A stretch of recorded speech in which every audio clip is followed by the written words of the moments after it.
Hi everyone. Kolita Ebuji channel tile সকলোকে স্বাগতম জনাইছো। আজি যেকিটা কোৱেশ্চন লৈছো মই একদম ইম্পৰ্টেন্ট কোৱেশ্চন হয়। এনেকুৱা ধৰণৰ কোৱেশ্চন বিলাক প্ৰায় দেখা যায় আমাৰ আহিয়ে থাকে এক্সাম বিলাকত। চাব আপোনালোকে। ইয়াৰে প্ৰথম কোৱেশ্চনটো লৈ গৈছো আমি। ইয়াৰে প্ৰথম কোৱেশ্চনটোত কি কৈছে 731968 এই সংখ্যাটোৰ 9ৰ স্থানীয় মান আৰু 6ৰ স্থানীয় মানৰ মাজত পাৰ্থক্য কিমান আমাক উলিয়াব দিছে। বেছি টান নহয় একদম ইজি। চাব আপোনালোকে মই জাস্ট ইজিৰ পৰা অলপমান টান এনেকুৱা ধৰণৰ কোৱেশ্চন লৈছো। ইয়াতে আমাক কি কৈছে এই সংখ্যাটো 9ৰ স্থানীয় মান। ইয়াৰে 9ৰ স্থানীয় মান কিমান? প্ৰথমতে আপোনালোকে এই বস্তুটো জানি ল'ব স্থানীয় মান আৰু সাংখ্যিক মান কাক কয়। স্থানীয় মান হ'ল সংখ্যাটো কোনটো স্থানত আছে। মানে 731968 ইয়াৰে আমাক কি কৈছে 9ৰ এই যেটো 9টোৰ স্থান কোনটো স্থানত আছে। স্থান বুলি ক'লে আমি চাব লাগিব একক দশক শতক হয়নে মানে শতকৰ ঘৰত আছে মানে 900। যদি সাংখ্যিক মান বুলি কয় আমি এই সংখ্যাটো যেটো ভ্যালু বুজি পাইছে নে যেটো সংখ্যাটোৰ মান সেইটো পাম মানে সাংখ্যিক মান বুলি ক'লে আমি 9 পালো হয়নে। আমাক ইয়াতে কৈছে 9ৰ স্থানীয় মান আৰু 6ৰ স্থানীয় মানৰ মাজত পাৰ্থক্য কিমান। আকৌ 6ৰ স্থানীয় মান কিমান একক দশক মানে 60 হয়নে। 9ৰ স্থানীয় মান কিমান পাম আমি 900 পাম। আকৌ 6টোৰ স্থানীয় মান কিমান পাম 60 পাম। আমাক কি কৈছে দুটাৰ মাজত পাৰ্থক্য কিমান খুদিছে। গতিকে এইটোৰ পৰা এইটো যদি আমি বিয়োগ কৰি দিওঁ কিমান পাম 900ৰ পৰা 60 গলে 840 যেটো অপচন সিট দিছে। একদম ইজি এইবিলাক টান নহয় কেৱল আপোনালোকে চাব যাতে এক্সামত আপোনালোকৰ বেছি টাইম নালাগে হয়নে। এবাৰ আমি ইয়াতে পিছৰ কোৱেশ্চনটো আগবাঢ়িছো। এইটো কোৱেশ্চনত কি কৈছে কোনো এটা সংখ্যাৰ 12% যদি 15 হয় তেন্তে সংখ্যাটো কি আমাক উলিয়াব দিছে। কি কৈছে কোনো এটা সংখ্যাৰ 12% কিমান হয় বুলি কৈছে 15 হয় বুলি কৈছে। আপোনালোকে এটা বস্তু মনত ৰাখিব ইয়াতে 12% 15 কিন্তু সংখ্যাটো যিমানে নহওক আমি যিমানে নাপাম কিয় সংখ্যাটো কিন্তু 100% হয়। সংখ্যাটো সদায় 100%। তাৰে 100%ত 12% 15 হয়নে বুজি ল'ব আপোনালোকৰ কথাটো। সংখ্যাটো যিমানে নহওক সি কিন্তু 100% হয়। তাৰে 12% কিমান বুলি কৈছে 15 বুলি কৈছে। এতিয়া আমি কি উলিয়াব লাগিব সংখ্যাটো উলিয়াব লাগিলে গোটেই সংখ্যাটো উলিয়াব লাগিলে আমি 100%টো উলিয়াব লাগিব হয়নে। ইয়াতে আমাক দিছে 12% টু 15 আমি যদি 1% উলিয়াই লওঁ আমি কেনেকৈ উলিয়াম আমি এই 15 টোক 12ৰে আমি ডিভাইড কৰি দিম হৰণ কৰি দিম তেতিয়া আমি 1% পাম। এতিয়া যদি আমি 100% উলিয়াব লাগে আমি কি কৰিম আমি এই 15 ডিভাইডেড বাই 12 এটো যেটো আছে হেতুক আমি 1ৰে পূৰণ কৰি দিম হয়নে। দিলে আমি কিমান পাম আমি যদি এটো কাটাকাটি কৰো আমি 4ৰে কাটিলে 7 3 গুণ 12 নেক্সট 4ৰে এটো 25 বাৰ হয়নে। নেক্সট 3ৰে 15ত 5 বাৰ কি থাকিল 5 আৰু 25 থাকিল। গতিকে আমি এই দুটা পূৰণ কৰিলে কিমান পাম 25 5 গুণ কিমান 125 এই যেটো অপচন সিট দিছে হয়নে। আমাক এটা 100% খুদিছে আমি মানে কমপ্লিট যেটো সংখ্যা সেই সংখ্যাটো কিমান 125 এই 125 টোৰ মানে 12% 15। আকৌ আমাক এক্সামত গোটাই সংখ্যাটো মানে 100% যেটো আমাক উলিয়াব দিছে এইটো উলিয়াব নিদি ফেলে আমাক বেলেগ পাৰ্সেন্টেজটো উলিয়াব দিব পাৰে ধৰক 35% টো উলিয়াব দিব ধৰক 35% টো উলিয়াব দিব পাৰে বুজি পাইছে নে। যদি 12% 15 হয় 35% কিমান হ'ব মানে কোৱেশ্চন বিলাক মানে জিৰি ধৰণত আহিব পাৰে। যদি 35% উলিয়াব দিলে হয় আমি কেনেকৈ উলিয়ালো হয় আমি এই যেটো 100ৰে মাল্টিপ্লাই কৰিছো আমি 100ৰে নকৰি কি কৰিলো হয় 15/12 * 35 ৰে কৰিলো হয় বুজি পাইছে নে।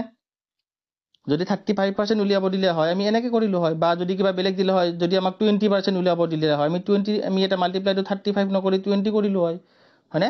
চাব আপোনালোকে একদম ইজি টান নহয় প্ৰথমতে কোৱেশ্চনটো ভালদৰে কেৱল পঢ়ি ল'ব আপোনালোকে। এবাৰ আমি ইয়াৰে পিছৰ কোৱেশ্চনটো আগবাঢ়িছো। এটোত কি কৈছে যদি এৰ দৰমহা বিতকৈ 25% বেছি হয় তেন্তে বিৰ দৰমহা এৰ দৰমহাতকৈ কিমান শতাংশ কমাব খুদিছে।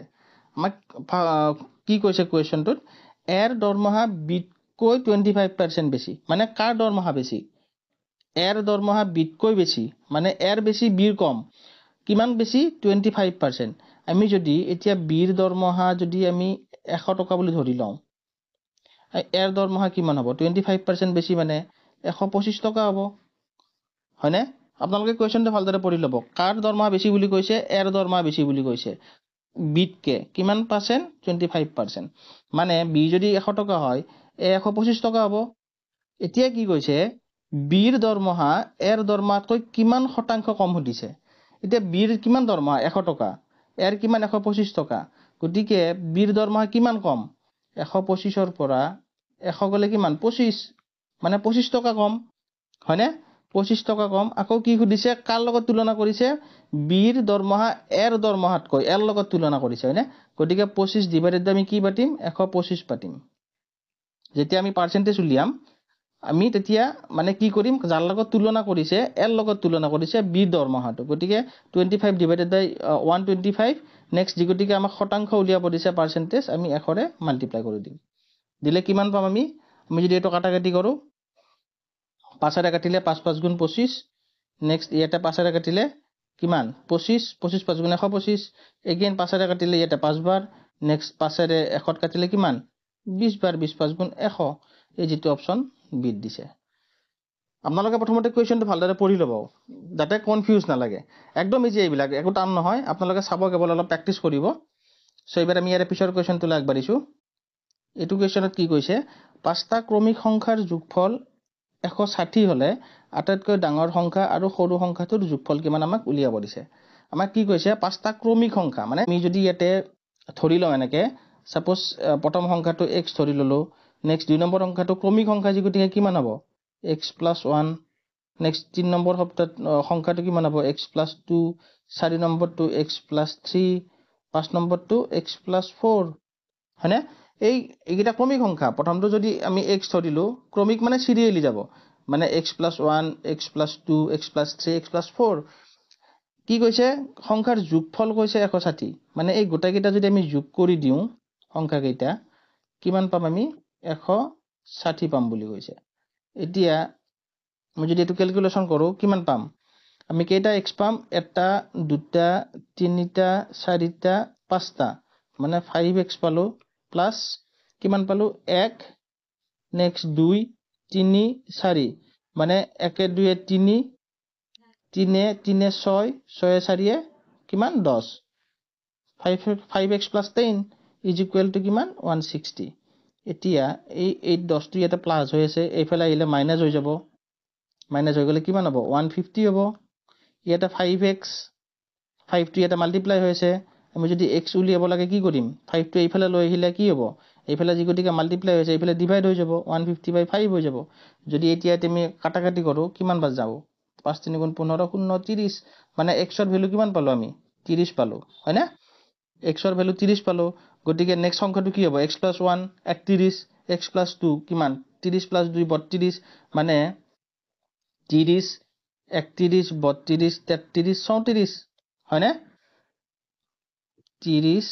31 32 33 34 এই পাঁচটা সংখ্যা হ'ব আমাক উলিয়াব কি দিছে আটাইতকৈ ডাঙৰ সংখ্যা আৰু সৰু সংখ্যাটোৰ যোগফল ডাঙৰ সংখ্যা কোনটো হ'ব 34 আটাইতকৈ সৰু সংখ্যা কোনটো হ'ব 30 গতিকে 30 আৰু 34 যোগ কৰি দিলে কিমান পাম আমি 64 যেটো অপচন সি দিছে টান নহয় এইবিলাক ইজি একদম জাস্ট আপোনালোকে প্ৰেক্টিস কৰিব যাতে অতি সোনকালে আপোনালোকৰ আনসাৰটো ওলাই হয়না সো এবাৰ আমি ইয়াৰ পিছৰ কোৱেশ্চনটো আগবাঢ়িছো মোস্ট ইম্পৰ্টেন্ট কোৱেশ্চন কি কৈছে আমাক এটা সংখ্যা দিছে 2535 সংখ্যাটো কি সংখ্যাৰে হৰণ কৰিলে ভাগফল 20 আৰু ভাগশেষ 15 হ'ব কি কৈছে 2535 এই সংখ্যাটোক তাৰ মানে আমি কি সংখ্যাৰে আমি হৰণ কৰিলে মানে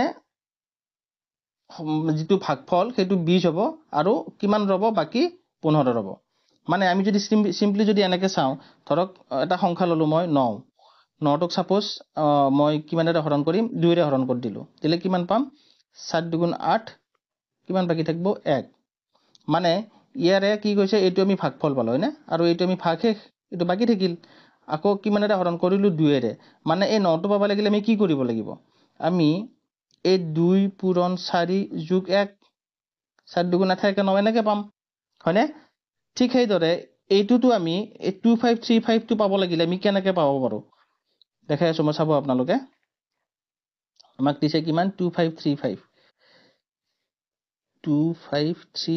এইটো পাব লাগিলে আমি যদি কিমানেৰে হৰণ কৰিলো আমি হেতুটো নাজানো আমাক উলিয়াব দিছে হেতু যদি আমি x বুলি ধৰি লও x ইনটু ভাগফল কিমান 20 এই যেনেকে 2 পূৰণ 4 যোগ 1 কৰিছিলো 9 হৰণ কৰোতে ঠিক একে সেম এটো এটা মাল্টিপ্লাই হ'ব কাৰণ এটো ভাগফল হয় আকৌ যেটো বাকি ৰৈছে ভাগশেষ হেতু এটা প্লাস হ'ব ধৰি পাৰিছানে এতিয়া এই 15টি এটা প্লাছ হৈ আছে, এইফালে আহিলে মাইনাছ হৈ যাব, মানে 2535 মাইনাছ 15, গতিকে 35ৰ পৰা 15 গ'লে কিমান 20, 2520 ইজ ইকুৱেল টু কিমান 20x। এতিয়া যদি আমি xৰ মানটো উলিয়াব লাগে আমি কি কৰিব লাগিব, এই 20টো এটা মাল্টিপ্লাই হৈছে, এইফালে আহিলে ডিভাইড হৈ যাব, মানে 2520 ডিভাইডেড বাই 20। এতিয়া যদি এইটো আমি কাটাকাটি কৰোঁ, এই শূন্য কাটিলোঁ, 2 এটা কাটিলে কিমান 2 গুণ 2, 2 দুগুণ 4, 1 ৰ'ল 12, 2 6 গুণ 12, মানে কিমান 126, যিটো অপশ্যন চিত দিছে। মানে 126ৰে এই সংখ্যাটোক যদি আমি হৰণ কৰোঁ তেতিয়াহ'লে 20 বাৰ হৰণ যাই পেলাই 15 বাকী ৰ'ব। আশা কৰোঁ বুজি পাইছে আপোনালোকে গোটেইখিনি। চাব আপোনালোকে এনেকুৱা ধৰণৰ কুৱেশ্যনবিলাক কিন্তু দেখা যায়, আমি এইবিলাক বহুত সৰুতে কৰিছিলোঁ, চ' এতিয়া আমি জাষ্ট আমাৰ মনত নাথাকিব পাৰে, আপোনালোকে চাব, প্ৰেক্টিছ কৰিব। চ' যদি ভিডিঅ'টো ইনফৰ্মেটিভ পাইছে তেতিয়াহ'লে লাইক কৰি দিব, আৰু যদি নতুনকৈ চাই আছে চেনেলটো ছাবস্ক্ৰাইব কৰিব নাপাহৰিব, আকৌ বেল আইকনটো অল কৰি ৰাখিব। চ' আজিলৈকে ইমানতে এৰিছোঁ, টেক কেয়াৰ, বাই বাই।